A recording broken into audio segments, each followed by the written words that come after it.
New Barrackpore ও মধ্যমগ্রামে সংযোগ স্থাপনকারী বহু পুরনো কাঠের সেতু ভগ্নদশায় ছিল দীর্ঘদিন। পথচারীদের দুর্ভোগ চরমে উঠেছিল। অবশেষে বহু প্রতীক্ষার অবসান। আধুনিকরণ শেষে নতুন রূপে সুসজ্জিত সেই সেতুর উদ্বোধন হলো মঙ্গলবার বিকেলে। উদ্বোধন করেন নিউ ব্যারাকপুর পৌরসভার চেয়ারম্যান প্রবীর সাহা। উপস্থিত ছিলেন মধ্যমগ্রাম পৌরসভার চেয়ারম্যান নিমাই ঘোষ, নিউ ব্যারাকপুর থানার আইসি সুমিত কুমার বৈদ্য, স্থানীয় জনপ্রতিনিধি ও সমাজকর্মীরা।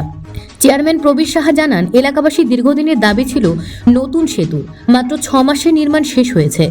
আনুমানিক খরচ হয়েছে 22 লক্ষ টাকা।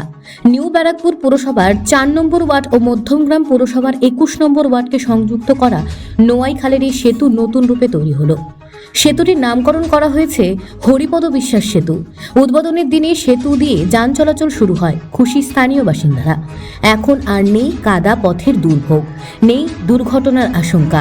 নতুন এই সংযোগ যেন দুই শহরের সম্পর্ক আরও দৃঢ় করে। Bureau report, news prime Times.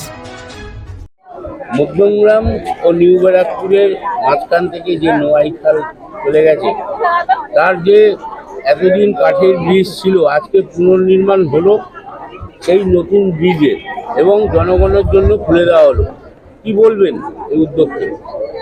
দেখুন, সবার শুরুতেই আমাদের নবব্যারাকপুর পৌরসভার পুরপ্রধান সমস্ত বিস্তারিতটা বলেছে। আজ থেকে 45 বছর আগে একটা দুর্ঘটনা এখানে ঘটেছিল। তার পরিপ্রেক্ষিতে আমাদের এখানে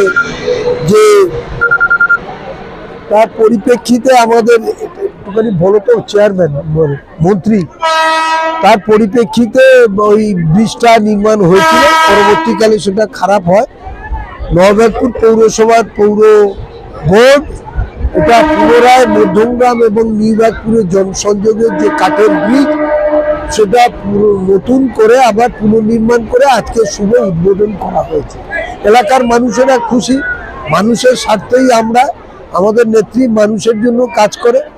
আমাদের অর্থনৈতিক প্রতিবন্ধকতা থাকলেও আমরা কিন্তু কাজের থেকে পিছিয়ে আসি।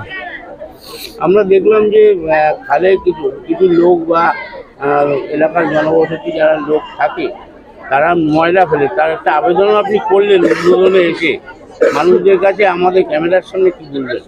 দেখুন, মানুষের কাছে তো অভ্যাসের দাস। আমরা আবেদন করেছি, এগুলো হয়ে যাবে, মানুষ ফেলবে না। আবেদন করেছি, মানুষকে বোঝাচ্ছি আমরা সবাই মিলে। আমরা যদি পরিষ্কার পরিচ্ছন্নতা বজায় রাখতে পারি, আমাদের রোগ ভোগ থেকে মুক্তি পাবো। আবেদন করেছি, নিশ্চয়ই জনসাধারণ আমাদের কথা শুনবে। আপনি আপনার বক্তব্যের মধ্যে বলেন যে আগামী দিনে এই ব্রিজটি কংক্রিটের করার একটা আবেদন রাখবেন। দুই মন্ত্রী, এই পাশে চন্ডিমা ভট্টাচার্য, ও পাশে রতিন